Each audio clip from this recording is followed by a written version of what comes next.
नमस्कार, मैं रिंकी वाजपेयी। आप देख रहे हैं फोकस न्यूज 24x7। हमारा उद्देश्य है जनवार्ता पर फोकस, जिससे हमारी टीम है आपके साथ सच्चाई को सामने लाने में हम तैयार हैं। हमारी फोकस न्यूज 24x7 की टीम आपको जनता की आवाज को सभी तक पहुंचाने में जुटी है। साथ ही फोकस न्यूज 24x7 में किसी समस्या को मोबाइल नंबर इन पर व्हाट्सएप भेजकर बता सकते हैं, जिससे टीम आप तक पहुंच सके। आइए रुक करते हैं अगली खबर का। सनातन शास्त्र के अंदर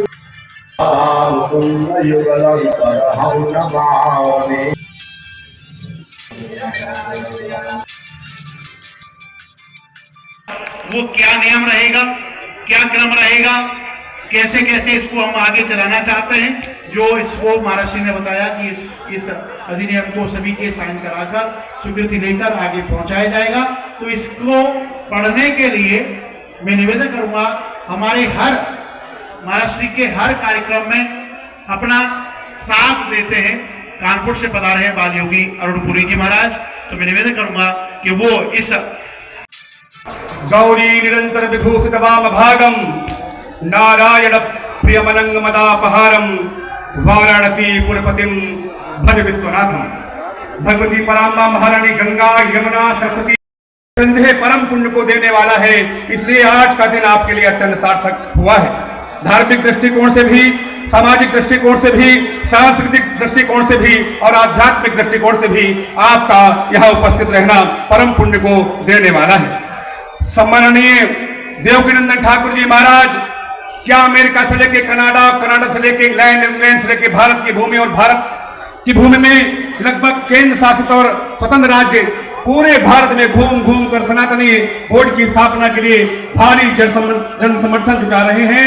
और उनके साथ में जो धर्माचार्य विभिन्न धार्मिक अनुष्ठानों में व्यस्त रहने के कारण समयाभाव जिनके पास रहता है, एक भी साधु को बुलाओ तो पसीने छोड़ जाते हैं। और हजारों की संख्या में पूज्य चारों शंकराचार्यों को और चारों वैष्णवाचार्यों को और जाने कितने मंडलेश्वरों को आचार्यों को महंतों को एक मंच में उपस्थित करने का काम किसने किया है, तो देवकीनंदन ठाकुर जी महाराज के श्रम से हुआ है, उनके संकल्प से हुआ है।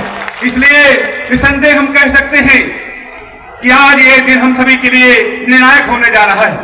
भारत के गृह मंत्री भी यहाँ उपस्थित हैं, उनके कान तक आवाज जा चुकी है, क्योंकि वो लोग जिनको दिशा देते हैं वो लोग यहाँ इस मंच में उपस्थित है, जिनके दिशा निर्देश में, जिनकी आध्यात्मिक छत्र छाया वो स्वयं प्राप्त करने के लिए ललायित रहते हैं, वो पूज्य चरण यहाँ पर आज उपस्थित है।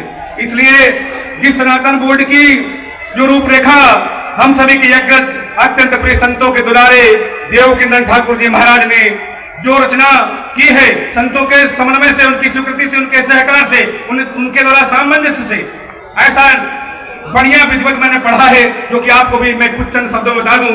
सनातन हिंदू बोर्ड अधिनियम का प्रस्ताव सनातन धर्म संसद 27 जनवरी 2025 महाकुंभ प्रयागराज। प्रस्तावना: यह अधिनियम भारत में हिंदू मंदिरों, उनकी संपत्तियों, नियमों, सनातन धार्मिक परंपराओं के प्रबंधन, संरक्षण एवं निगरानी के लिए एक केंद्रीकृत सनातन बोर्ड की स्थापना करेगा। इसका प्रमुख उद्देश्य सनातन धर्म और इसकी सांस्कृतिक धरोहर को संरक्षित करते हुए मंदिर संसाधनों के प्रबंधन में पारदर्शिता और जिम्मेदारी का सुनिश्चित ये करने के लिए गठन इसका किया जा रहा है। संक्षिप्त शीर्षक है इस अधिनियम को सनातन हिंदू बोर्ड अधिनियम 20 कहा जाएगा।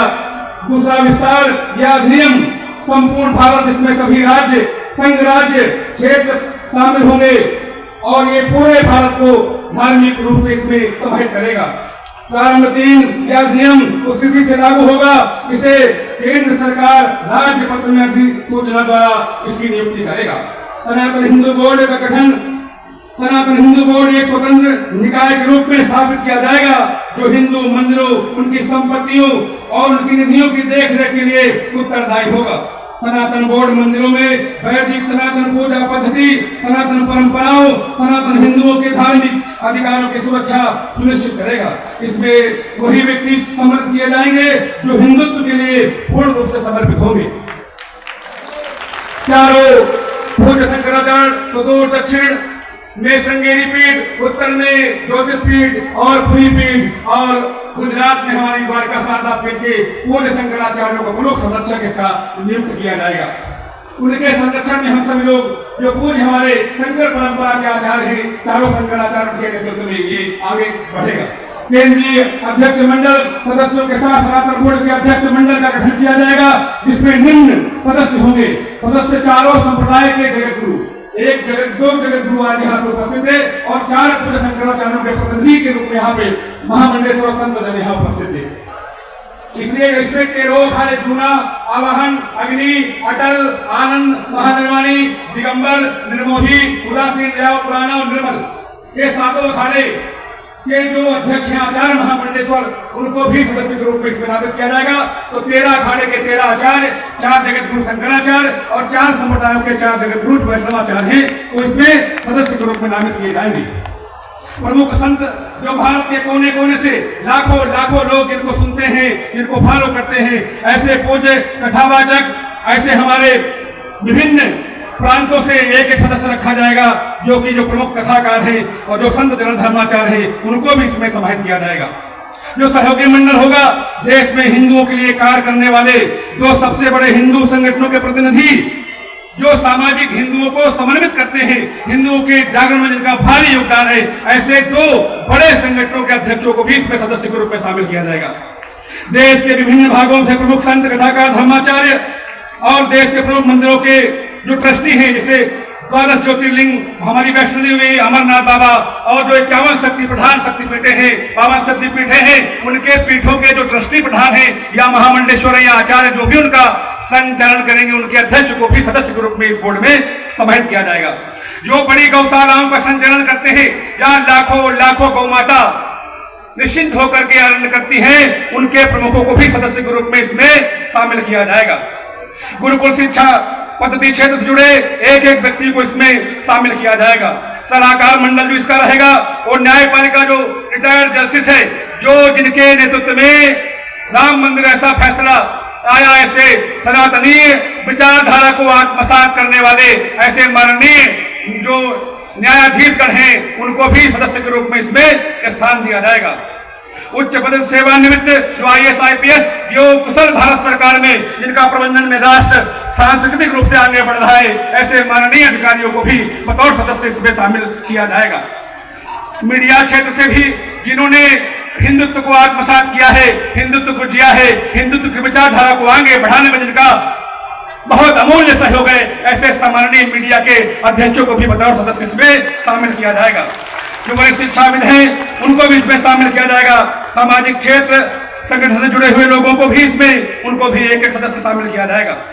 इसके अतिरिक्त अध्यक्ष मंडल द्वारा आवश्यकता अनुसार केंद्रीय स्तर पर अन्य सदस्य भी जोड़े अथवा घटाए जा सकते हैं। ये तय करेगा, पूरे शंकराचार्य बैठ के तय करेंगे कि किसको आगे इसमें और दायित्व बढ़ाया जाए और किसको सेवा निवृत्ति दी जाए। इसलिए जो धार्मिक मर्यादा में रहेगा, क्योंकि कई बार हम लोग भी बहुत, जैसे हमारे यहाँ कभी किसी को बना दिया गया, हम नाम नहीं लूंगा उसका, ये ठीक नहीं हुआ है, तो विचार होगा कि किसको बनाया जाए, महामंडलेश्वर किसको नहीं बनाया जाए, ये ठीक नहीं हो रहा है जो हो रहा है इस समय। संरक्षक मंडल की सहमति से अध्यक्ष मंडल देश के विभिन्न राज्यों में सनातन बोर्ड की राज्य स्तरीय समिति का गठन होगा, जिसका कार्य सनातन बोर्ड के उद्देश्यों को पूर्ण करना होगा। मंदिर निधि और संपत्ति, ये बड़ी बात है, इसको अगर हम लोग समेट ले गए तो सब हम जंग जीत जाएंगे। सनातन बोर्ड के अंतर्गत एक विशेष समिति का गठन किया जाएगा, जो मंदिरों की निधियों का उसका प्रबंधन, आवंटन और वितरण का कार्य करेगी। इसमें बहुत ज्यादा हम लोग सावधानी बरतेंगे, निसंदेह हमारी हजारों साल की यात्रा आगे हम बढ़ा पाएंगे। मंदिर निधियों का प्रबंधन कैसे होगा? केंद्रीकृत निधि प्रबंधन, सभी मंदिरों की निधियों का प्रबंधन केंद्रीकृत रूप में बोर्ड द्वारा एक इसको खाते के माध्यम से किया जाएगा, बहुत पारदर्शी तरीके से। जो देवकी नंदन जी का इच्छा है कि एक आपके द्वारा दिया गया सहयोग इस बोर्ड में पूरे भारत में गौशाला, धर्मशाला, यज्ञशाला की परंपरा को जैसे कुंभ में देखने को मिल रहा है, सुबह से लोग बुला के हाथ जोड़ के लोग एक दूसरे को सत्कार सम्मान भोजन दे रहे, यही पूरे देश में हो। एक छोटा देश मान लीजिए कुंभ को, यही प्रारूप पूरे देश में लागू होगा। जिन मंदिरों के पास पर्याप्त धनराशि नहीं है, उन मंदिरों को भी सनातन बोर्ड आर्थिक और दिया बत्ती भोग के लिए 60 बत्ती, 30 बत्ती सुबह की घी की बोरी हुई और भोग उन विभिन्न मंदिरों को जो आर्थिक रूप से बहुत कमजोर मंदिर हैं, उनको सनातन बोर्ड दैनिक दिया बत्ती पूजा भोग आरती के लिए धन की व्यवस्था कराएगा। मंदिर निधि दान आदि जो जिनको आवश्यकता है, सनातनी परिवारों को भी शिक्षा से लेकर के उनके संपूर्ण व्यक्तित्व के विकास के लिए ये सनातनी बोर्ड सहयोग प्रदान करेगा। जो आर्थिक रूप से परिवार हमारे भाई बहन अत्यंत विपन्न है, उनको कैसे हम लोग मुख्य धारा में लाएं, इसके लिए गंभीर चिंता इस पूरे जो प्रारूप है इसमें चिंता व्यक्त की गई है। उनके आर्थिक संपोषण का दायित्व भी सनातन बोर्ड उठाएगा। इस अधिनियम के तहत हम सभी लोग निसंदेह कह सकते हैं कि पूरे भारत में जो पूरी दुनिया का मार्गदर्शन करेगा, ये केवल भारत के लिए नहीं है, तमाम ऐसे लोग जो बैठे हैं घर वापसी के लिए, वो एक उचित वातावरण चाह रहे हैं। हमारे ही अपने थे वो और हमारे अपने रहेंगे, क्योंकि अयम निजा परोवेति गणनाम लघुचित सामुदार चरिता नाम वसुधैव कुटुंबकम की भावना हमारी आपकी नहीं है। सनातन बोर्ड प्रत्येक मंदिरों में पुजारियों की नियुक्ति करेगा। जो वैदिक ज्ञान से भोर में 4 बजे उठेगा, समय से सो जाएगा, दिन भर फोन नहीं चलाएगा, जो वेद वेदांग में पारंगत होगा, शास्त्र में पारंगत होगा, जिसको रुद्राष्टाध्यायी, रामचंद्रमानस का ज्ञान, श्रीमद् भगवत गीता का ज्ञान, भागवत शास्त्र का ज्ञान, श्रुति स्मृति पुराणों का ज्ञान होगा, ऐसे आचार्यों को ही मंदिर में पुजारी के रूप में नियुक्ति दी जाएगी। सनातन बोर्ड सभी मंदिर संपत्तियों, उनके आधिकारिक पंजीकृत रजिस्ट्रार रखैया नियमों के लिए भी अपनी नियमित प्रक्रिया इसमें दे रहा है। संपत्ति का गैर हस्तांतरण बोर्ड की अनुमति के बिना मंदिर संपत्तियों को बेचा, पट्टे पर दिया या अथवा हस्तांतरित किसी भी स्थिति में नहीं किया जाएगा। यदि पर्याप्त साक्ष्य या ऐतिहासिक आधार हो तो बोर्ड किसी संपत्ति को मंदिर संपत्ति घोषित कर सकता है। भले किसी को अगर वो उसके 50-100 साल पुराने अगर कोई साक्ष्य है तो उस बोर्ड से ही जोड़ के उसका संचालन किया जाएगा।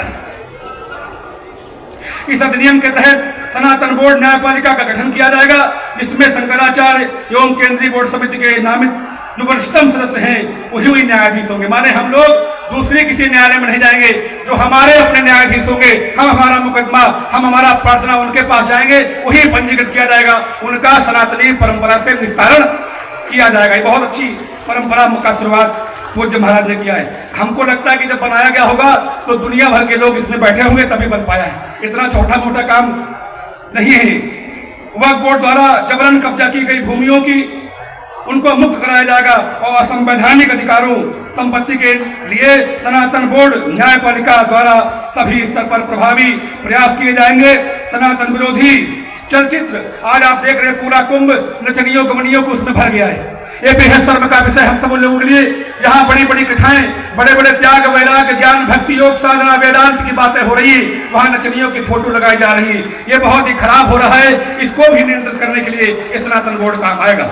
इसलिए खाद्य पदार्थों जैसे आपने देखा कि जिस तरीके से मंदिरों में धर्मियों ने हमको मांस और उसका तेल मछली का भून के लड्डू खिला दिया और हम पलटी भी नहीं कर पाए, क्योंकि 15 दिन बाद पता चला। अगर तुरंत पता चल जाता तो मुंह में हाथ डाल के लोग पलटी करते थे, मगर 15 दिन बाद दुर्भाग्य से जानकारी हुई तो अब भगवान के नाम से ही उसको हम पवित्र किए। उसके लिए भी ये बोर्ड गठित करेगा।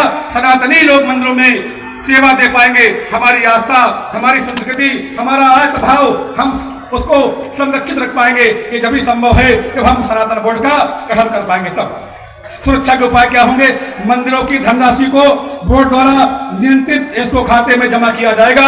मंदिरों के दान निधि एवं सुरक्षा हेतु सभी मंदिरों में CCTV कैमरे लगाए जाएंगे, अर्थात जो पारदर्शिता है उसकी 100% गारंटी सनातन बोर्ड तय कर रहा है।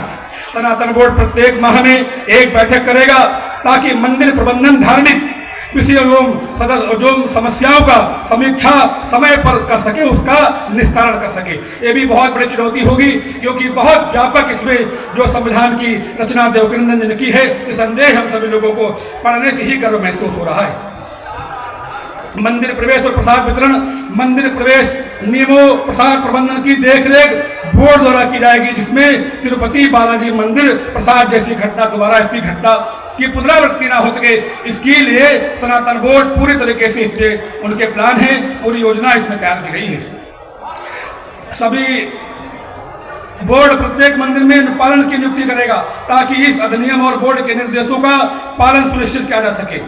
मंदिर प्रशासन केवल हिंदू धर्मावलंबियों को ही कार्य करने की अनुमति होगी। बिल्कुल सही बात है। जिनको हमारा ज्ञान नहीं है, श्रुति स्मृति पुराण वेद शास्त्र, वो हमारा संचालन करेंगे, ये कभी संभव नहीं है। इसका भी महाराज ने पूरा इसमें ध्यान रखा है। मंदिरों के प्रशासन को केंद्रीकृत कराते हुए सभी राज्य विधान समाप्त किए जाएंगे। जो भी ऐसे विधान हैं जो हम लोगों को मान्य नहीं है, वो सब समाप्त किए जाएंगे। नए सिरे से पूरे भारत का, पूरे भारत देश का और पूरे दुनिया के हिंदुओं का जो भी सनातन धर्मावलंबी हैं, हम हमारे सिख भाई, ये भी हमारे अपने अंग हैं, इनके बगैर हम अधूरे हैं। ऐसे सनातन में सिख, बौद्ध, जैन ये हमारे अभिन्न अंग हैं, इनको भी इसमें हम लोग समाहित किए हुए हैं। इनके भी मान सम्मान का पूरा हम लोग इसमें ध्यान रखा जाएगा। मंदिरों के प्रशासन की जो हम लोग चाहते हैं हमको पता नहीं, इतने हजारों शिविर लगे हैं, अगर जिनकी फोटो न छपी हो, ये तो प्रचारक प्रसारक देवकीनंदन जी का शांति शिविर हम लोग चले आए, मगर ऐसे भी हजारों शिविर और भी हैं जिनको हमें पता नहीं कौन कहा है। इसका भी पत्रावली बने, विधिवत कौन मंदिर, कौन सी धार्मिक ट्रस्ट, मंदिर और आश्रम मठ कहाँ स्थापित है, इसमें समन्वय कैसे स्थापित हो, उसके लिए पूरा प्रबंधन इस बोर्ड में किया गया है। एक जिले में कितने छोटे बड़े मझोले मंदिर हैं, मठ हैं, आश्रम है, उनका सम्यक उनमें समन्वय हो और सहमति भी हो। अगर किसी मंदिर में किसी प्रकार का धर्मीय आक्रमण होता है तो सामूहिक रूप से उसका प्रतिकार करने के लिए सब खड़े हो। इसके लिए मंदिरों में, मठों में, आश्रमों में समन्वय की बात भी इसमें की गई है। जो भी मंदिर अभी सरकार के अधिनियम क्षेत्र में है, केवल उन्हीं मंदिरों के सरकार से मुक्त करवाकर सनातन बोर्ड के कार्य क्षेत्र में शामिल किया जाएगा। 1 लाख करोड़ से अधिक संपत्ति सरकारी मंदिरों से लूट करके विधर्मियों के भरण पोषण में खर्चा की जा रही है, जो कि बेहद शर्मसार है। वही धन आपका है, आपने अपने बच्चों को चॉकलेट टॉफी नहीं दी, आपने उन सरकारी मंदिरों को दान दे दिया, वो मंदिर लूट करके बाद में विधर्मियों को वहां उनकी हज की यात्रा कराई जाती है। ये ठीक नहीं है। आपका दिया गया पैसा आपके संपूर्ण व्यक्तित्व के उन्नयन में, उत्कर्ष में, उत्थान में खर्चा होना चाहिए। आपके समूल विकास में, आपकी बहन बेटियों की शादी में, बच्चों की शिक्षा में वो मंदिर आप जो चढ़ाएंगे आपके खर्चा में आएगा, आपके विकास में होगा, ऐसा महाराज श्री ने इसमें प्रावधान दिया है।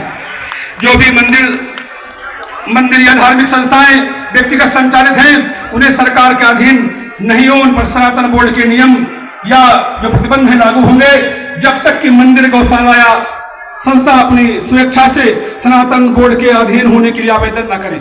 माने अगर हम चाहते आश्रम चलाते हैं, हमने सनातन बोर्ड को महाराज को आग्रह किया कि मैं भी आपका मेंबर बनना चाहता हूं, तो आप बड़े सम्मान पूर्वक हमको सदस्य बनाएंगे। ये भी प्रावधान है कि लाखों मंदिर से जुड़ करके अपने धार्मिक आध्यात्मिक गतिविधियों को चला पाएंगे। ये भी प्रावधान इसमें दिया गया है। यह प्रस्ताव आज ठाकुर जी महाराज की कथा पांडाल महाकुंभ क्षेत्र प्रयागराज में आयोजित किया गया है। सनातन धर्म संसद के पूज्य संत धर्माचार्यों, सनातनियों के मध्य ये पारित किया जा रहा। सब लोग ताली बजाइए कि लगभग पारित हो गया है।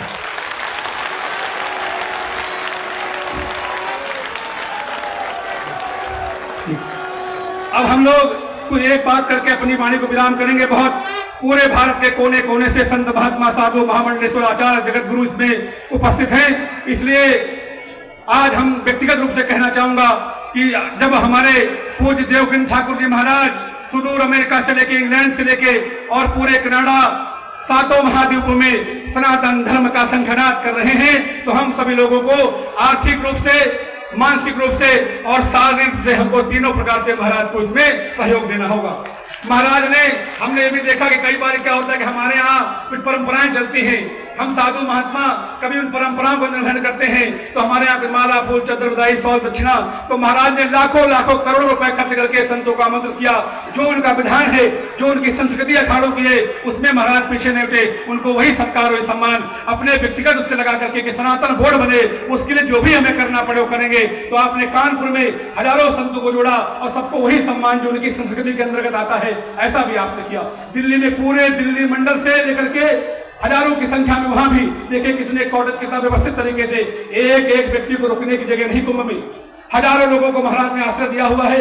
वही दिल्ली में किया, वही आगरा में, वही कानपुर में, और मैं तो कहता हूं कि देश के कोने कोने में जहां भी जैसी स्थिति होती है, भक्तों को, संतों को, आचार्यों को और राष्ट्रवादियों को रुकने, ठहरने, भोजन, जलपान सब की व्यवस्था करते हैं। ऐसे महापुरुष को हम लोगों को भी बड़े आगे बढ़ करके महाराज का सहयोग और समर्थन करना चाहिए। अंतिम बात कहूंगा, कृते प्रति कृतं कुर्यात् हिंसा प्रति हिंसनम तत्र दोषम न पश्यामि सठे साठ्यम समाचरे बहुत बहन हमारी बोली थी, जब कभी हमको अगर इसकी आवश्यकता पड़े, हम धार्मिक लोग अत्यंत विनम्र हैं, सरल हैं, सहज हैं, उदार हैं, करुणा भरी है, ममता भरी है दिल में। सनातन कभी किसी का हित नहीं करता है। दुनिया और देश के कोने कोने में भुखमरी न हो, अन्न के अभाव में कोई भूखा न मरे, इसके लिए सनातन बोर्ड चिंतित है। भर भर के जहाज अन्न के जाते अफ्रीका में, वहां भुखमरी फैली है, उसके समूल नाश के लिए। तो सनातन बोर्ड पूरी दुनिया के कल्याण के लिए, केवल हिंदुओं के लिए नहीं, जो विनम्र है, जो उदार है, जो सहिष्णु है, जो प्रेमी है, उन सबके संरक्षण काम करेगा। बोलो गंगा मैया की।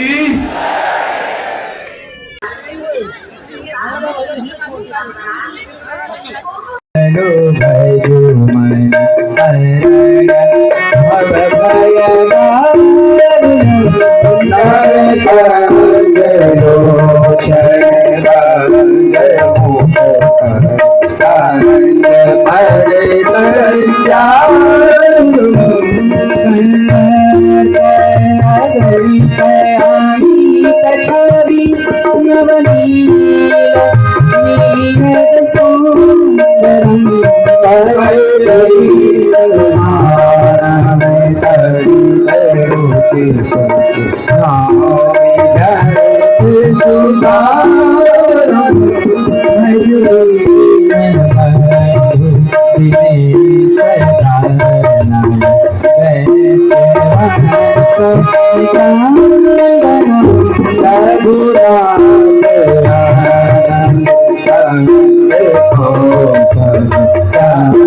Shiva